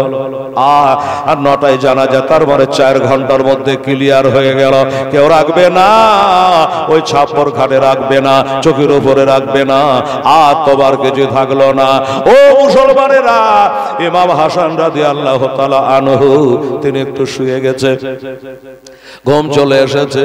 আর ওই ঘুমের মাঝে জানো একটা স্বপ্ন দেখছে বাবা, আবার একটা স্বপ্ন দেখছে, আর ওই স্বপ্ন দেখছে ঘুমের মধ্যে। আর ওইখান করে একটা কলসিতে করে পানি রাখা আছে, পানির মুখটা, কলসির মুখটা একটা পাতলা কাপড় দিয়ে মুখটা টাইট করে বাঁধা আছে, জানো তো পোকা মাকড় পড়তে না পারে। ওই বাবা সুন্দর করে বেঁধে রেখেছে। আর ওই একটা হিরোর জন্য জহরের বড়ি নিয়ে গিয়া চিন্তা করলো এই বিষটা কোনটা খাবারের সঙ্গে দেব। খেজুরের সঙ্গে দেওয়া হয়েছে, মধুর সঙ্গে দেওয়া হয়েছে। চিন্তা ভাবনা করলো এটা এই যে কলসিতে পানি আছে, এই পানির মধ্যে দিতে গেলে সকালে মানুষ উঠে প্রথমত পানির দরকার হয়, প্রথমে পানি দরকার হয়, এটাতে মিলাতে পারলে ভালো। এবার ওই মুখটা যে বাঁধা আছে পাতলা কাপড় দিয়ে, ঘুরিয়ে ফিরিয়ে বাবা দেখছে যে কাশিমের মা খুব চালাক মেয়ে, কোনো চিনহারি দিয়ে বেঁধে রেখেছে নাকি কে জানে। বাবা গো, চারিদিকে দেখার পর, শব্দ দেখার পরে দেখলো যে না না, গিট খোলা যাবে না, বাঁধন খোলা যাবে না, বাঁধন খোলে হয়তো সন্দেহ হয়ে যাবে। এমনি করে আমি বাঁধিনি, সন্দেহ হতে পারে, দরকার নেই বাবা। বাঁধনটাকে না খুলে ওই বিষের বড়িটাকে নিয়ে ওই কাপড়ের উপরে ঘষতে আরম্ভ করেছে। এবার ঘষে ঘষে ওই পানির ভিতরে হিরোর জন্য জহরের গুঁড়া পানিতে মিলে বাবা বিষের শরবত হয়ে গেল, বিষের শরবত হয়ে গেল। বিষ তো দিয়ে চলে গেল। ও বেরাদারা নিসলাম, আর উনি হঠাৎ করে জানে স্বপ্ন দেখছে বাবা, স্বপ্ন দেখা হয়ে গেল। এদিকে মসজিদে ফজরের আজান চালু হয়ে গেল, ফজরের আজান চালু হয়ে গেছে। চিন্তা করলো আজান তো চালু হয়ে গেছে, ওদিকে কাশেমের মা হাসেন বানু মনে করলো এখন আজান হলো, এবার মদিনার মসজিদে লোক নামাজ পড়ার জন্য চলে আসবে। হাজার হলে আমি ফাতেমার ঘরের বৌমা, আমি ইমাম হাসানের বিবি, আমাকে কেউ দেখে নিতে পারে। যার কারণে উনি আর দেরি না করে আমার নবীর রওজাতে সালাম করে তাড়াতাড়ি করে চলে আসছে। আমার ইমাম হাসান রাদিয়াল্লাহু তাআলা উনি যে স্বপ্ন দেখেছে বাবা, ওই স্বপ্ন দেখে ঘুম ভেঙে গেল। ওরে কে আছিস তোরা, আয়, আমি একটা স্বপ্ন দেখেছি, আসো। স্বপ্ন কি স্বপ্ন দেখেছে? বলল আমি স্বপ্নটা যেটা দেখেছি এটা বলবো, নিশ্চয়ই বলবো, কিন্তু আমার গলাটা কেন শুকিয়ে যাচ্ছে, আমার গলা কেন শুকিয়ে যাচ্ছে, আমাকে একটু পানি পান করাও। আর পানি পান করি আমি গলাটা ভিজিয়ে নিই। আমি কি স্বপ্ন দেখেছি তোমাদের বলবো। বাবা গো, তাকালো কলসির দিকে, কলসিতে তো পানি আছে, মনে করলো এই পানি দেওয়া যাবে না, এটা সন্ধ্যা রাতের পানি, ঠান্ডা হয়ে গেছে, একদম অসুস্থ বাড়া, এই পানি দেওয়া যাবে না। হুজুর একটু সবর করে, আল্লাহ বলেছে ইন্নাল্লাহা মা সাবিরি, নিশ্চয় ধৈর্য ধারণকারীর সঙ্গে আল্লাহ থাকে। হুজুর একটু ধৈর্য ধারণ করে, আমি একটু টাটকা পানি নিয়ে তাড়াতাড়ি চলে আসছি, আশুদা করে পান করবেন। এবার টাটকা পানি আনতে যেমনি তিনি বেরিয়ে যাওয়া, বাবা এদিকে কাশেমের মা হাসেন বানু এসে তিনি হাজির হয়ে গেল, স্বামীর ঘরে গেল। স্বামী গো, আপনি একাই কেন? বলে আমি একটা স্বপ্ন দেখেছি গো, ওই স্বপ্নটা শুনতে চাইলো, আমি তার আগে শোনাবো, কিন্তু আমাকে যেন পিয়াসা লেগে গেল, তাই আমার জন্য একটু টাটকা পানি আনতে গেছে। উনি বলল আপনার দম যদি বেরিয়ে যায় তো টাটকা পানি কেডা পান করবি, টাটকা পানি আসবে তখন আশুদা করে পান করবেন। এই তো আমি কলসিতে ব্যবস্থা করে গেছি পানির। বাবা তাকিয়ে দেখছে গিটগুলার দিকে, যেইভাবে কলসির মুখটা বাঁধা ছিল, তাকিয়ে দেখছে বাঁধনে কেউ হাত দেয়নি, আর আপনারা শুনে হাত দেয়নি। বাঁধন যেমন কার তেমনি আছে, তাতে কোনো সন্দেহ হলো না। ওই গিট খুলে মজ্জা সাহেব একটু পিয়ালাই করে পানি ঢেলে বলে, হুজুর একটু গলা ভিজিয়ে এলে। হায় রে কপাল রে, যেই বিবি গোটা রাত্রি সবের জন্য কেঁদে কেঁদে আসছে, সারা রাত্রি ধরে আল্লাহর কাছে বাবা কেঁদে কেঁদে আসলো, নবী রওজা পাকে রাত কাটিয়ে আসলো। কে জানে ওই বিবির হাতের পানিতে দম যাবে। ও মা বোনেরা, যেমনি বাবা একদম পানি ভিতরে গেছি, অমনি যেন ভিতরখানা জ্বলে উঠলো। ও কাশেমের মা, এটা কোন পানি দিলাম? কেন হুজুর? বলল, হ্যাঁ আমি তো কলসির পানি দিলাম, পানি তো সুন্দর বাঁধা ছিল, ভালো করে ছিল। কেন কি হলো? বলে, আমার ভিতর কেন আগুন জ্বলার মতো জ্বলে গেল, আমার কলিজা যেন কাটতে আরম্ভ করলো। ও মুসলমানেরা, এদিকে টাটকা পানি এসে হাজির হয়ে গেল। বলে, হুজুর আপনার জন্য টাটকা পানি এনেছি, একটু পান করে। আপনার স্বপ্নটা একটু বলে হাতের ইশারা করে বলল, পানি রেখে দেয়।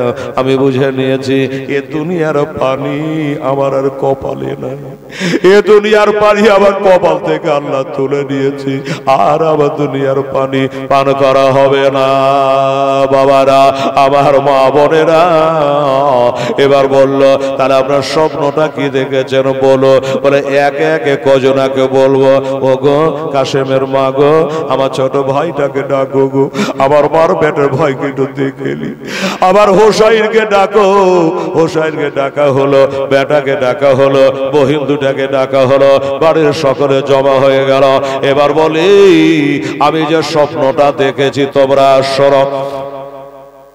কি স্বপ্ন দেখেছে? ইমাম হাসান রাদিয়াল্লাহু তাআলা আনহু স্বপ্ন দেখেছে, মনে হচ্ছে জানো আমার কপালে কুল হু আল্লাহু আহাদ আল্লাহুস সামাদ, এই সূরাটা জানে আমার কপালে লেখা। বাবারা, আমার মা বোনেরা, কুল হু আল্লাহ সূরাটা কপালে লেখা। যে সূরাতে একটাই জের আছে, বাকি জাবার আর পেশ আছে। জের থাকে নিচে, জাবার থাকে উপরে। ও বাবা, নিচে যে এই সূরাটা কপালে লেখা যখন দেখে নিয়েছে বাবা, স্বপ্নের মানে তো সবাই বলতে পারে না, স্বপ্নের তাবিজ তো সবাই করে না। সেই যুগে একজন বিখ্যাত তাবিজ ছিল, তার নাম হযরতে সাইদ ইবনে মুসাইব রাদিয়াল্লাহু তাআলা আনহু। উনি স্বপ্নের তাবিজ ভালো জানতেন। ওনাকে ডাকা হলো, ওগো আমার বড় ভাই, আজকে একটা স্বপ্ন দেখেছে, আপনি একটু চলুন, একটু দয়া করে স্বপ্নের তাবিজটা করে দে, স্বপ্নের ব্যাখ্যাটা করে দে, স্বপ্নের মানেটা একটু করে দেন। উনি আসলেন। আসলে নবীর নাতি ডাকবেন, আমি যাব না, এটা হয়। আসলে বলে, কি স্বপ্ন বলো? যখন বলল এই স্বপ্ন দেখেছে, অমনি জানো তার চোখ থেকে পানি ঝরে গেল। আমার হোসাইনের হাতটাকে ধরে নিয়ে বাইরে চলে গেল। ও গো হোসাইন, একটু বাইরে চলো গো, একটু বাইরে চলো, এ স্বপ্নের মানেটা খুব ভালো না, মুখের সামনে বলা যাবে না। এ মায়েরা বোনেরা, একটা রোগী যদি মারা যায়, ওই যে 2 ঘন্টা বাঁচবে বা 3 ঘন্টা বাঁচবে, ডাক্তারকে তো রোগীর সামনে বলে না, এই জন্য হোপলেস হয়ে যাবে, হার্ট অ্যাটাক হয়ে যেতে পারে। আমার হোসাইনকে একটু আড়ালে ডেকে নিয়ে বলল, হোসাইন গো, তোমার ভাই যে স্বপ্ন দেখেছে এটার মানে ভালো না। কেন? এর মানে এই সূরাটা যে উনি দেখেছে, তাতে এটাই তার মানে হয় উনি আর বেশিক্ষণ না, উনি আর দুনিয়ায় বাঁচবে না। এই সূরা কপালের লেখার মানেই হলো আর উনি দুনিয়াতে থাকবে না, যাবার টাইম হয়ে গেছে। আমার মা বোনেরা, আমার হোসাইন রাদিয়াল্লাহু তাআলা আনহু জানতে পেরে গেল। আর এদিকে ইমাম হাসান রাদিয়াল্লাহু তাআলা আনহু জানে বাবা, পেটটা পাক দিয়ে উঠে বমি হয়ে যাওয়ার মতো জানে হয়। বিবি সাহেবরা দৌড়ে একটা সেলেপচি নিয়ে চলে আসলো। ওই সেলেপচিটা মুখের গোড়ায় ধরি আর বলে, হুজুর যদি আপনার মুখ ভরে বমি হয়ে যায়, আপনি এতে বমি করুন, আমরা আপনার বিবি আমরা পরিষ্কার করে নেব। বাবা, এই পেটের মধ্যে পাক দিয়ে উঠে একটু করে পানি উঠে স্বামীর মুখের দিকে তাকিয়ে তাকিয়েছি, স্বামীর মুখের দিকে তাকিয়ে আছে, নিচের দিকে লক্ষ্য করে নাই। এবার কাশেমের আশের বারো যেমনি একবার ওই সেলেবচের নিচের দিকে বাবা তাকিয়েছি, তাকিয়ে দেখে জানে আর চোখের পানি ধরে রাখতে পারলো না। বললো এত বড় ক্ষতি আমাদের কে করেছে রে, এত বড় ক্ষতি আমাদের কে করেছে? আমাদের স্বামী আর বাঁচবে না, আমাদের স্বামী আর বাঁচবে না। ও গো ইমাম হোসাইন, তোমার ভাই আর বাঁচবে না, বাঁচবে না। এই জন্য এই দেখো সেলেবচির মধ্যে দেখো বমি হয়ে যাচ্ছে না, একটু একটু করে পানি উঠছে, আর ছোট ছোট টুকরা টুকরা হয়ে জানো কলেজা কেটে কেটে বাহির হচ্ছে, কলেজা কেটে কেটে পার হচ্ছে।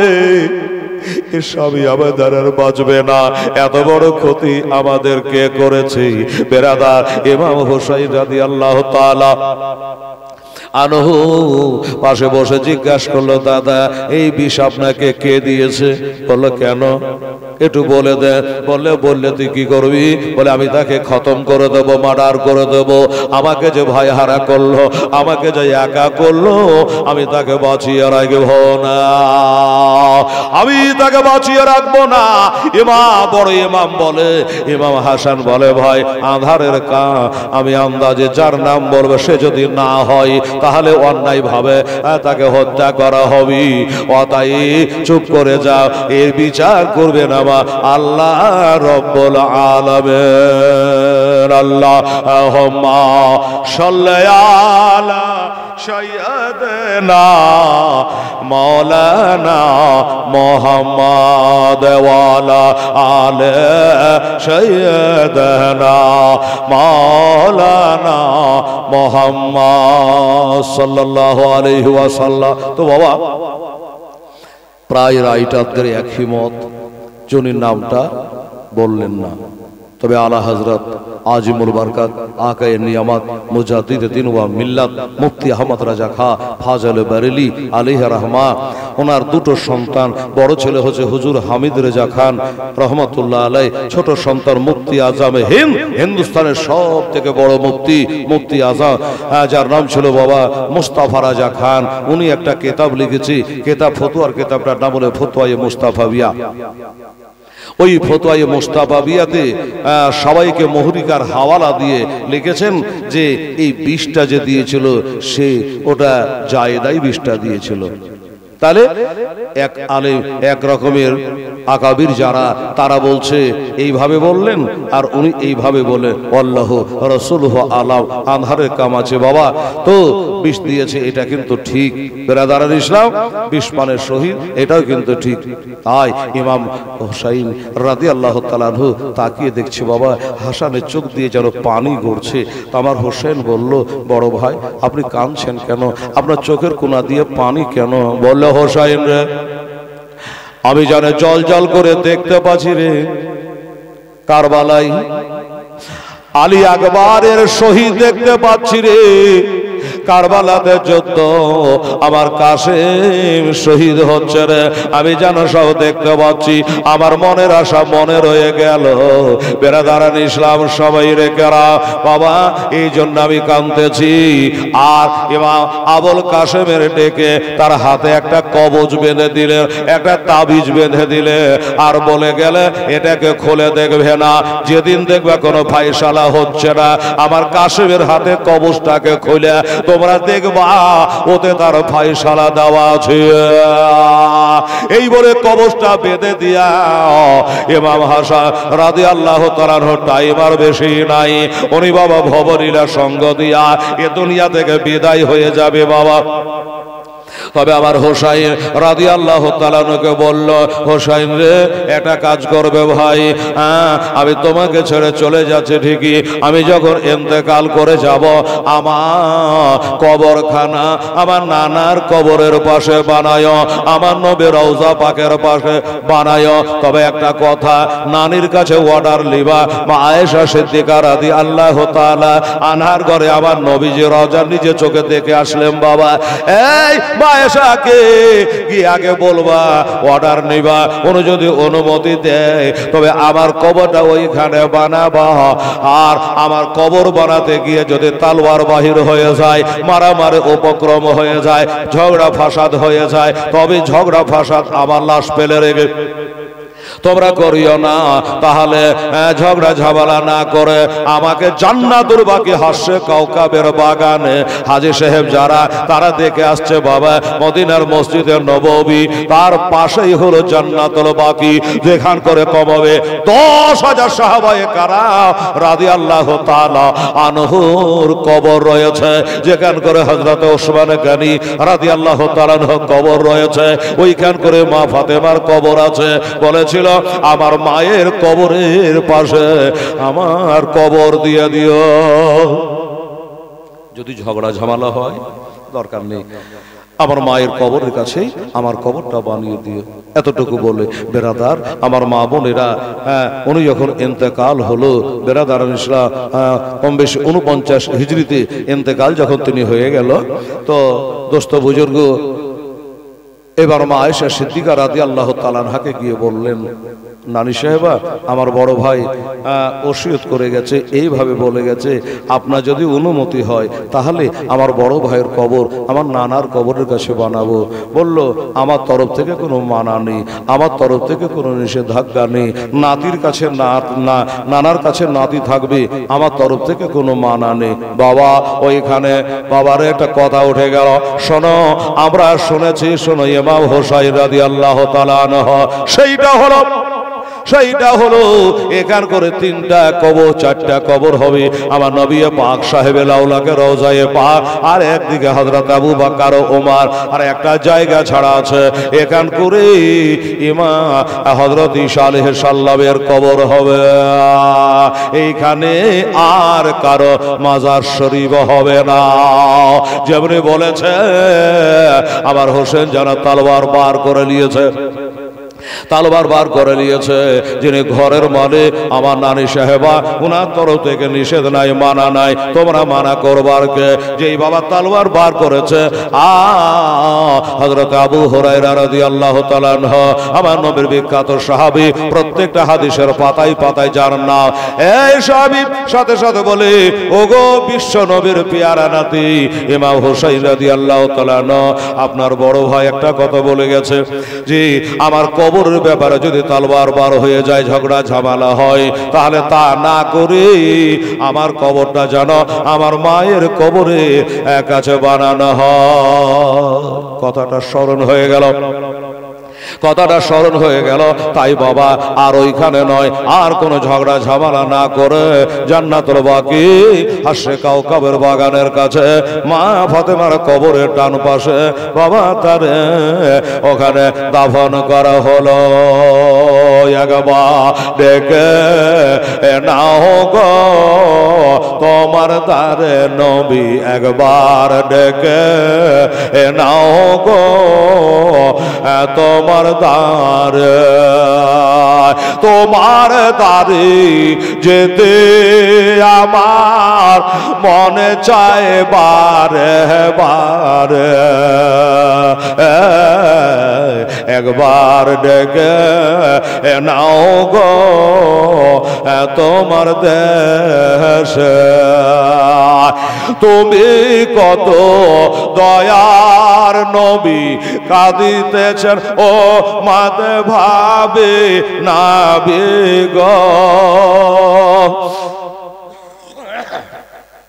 ও মাতিদের তরার জন্য কাঁদবেন মহাসারে।